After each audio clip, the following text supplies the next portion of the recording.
ఏ ఇద్దరు గుచ్చ గదే కథ రాదు ఒకసారి గిచ్చ రాదు ఏం గిచ్చినా నీకే లాసు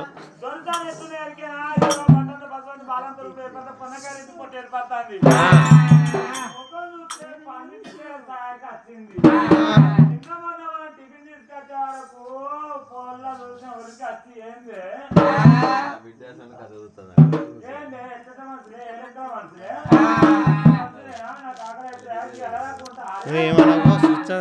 నేనున్నాగా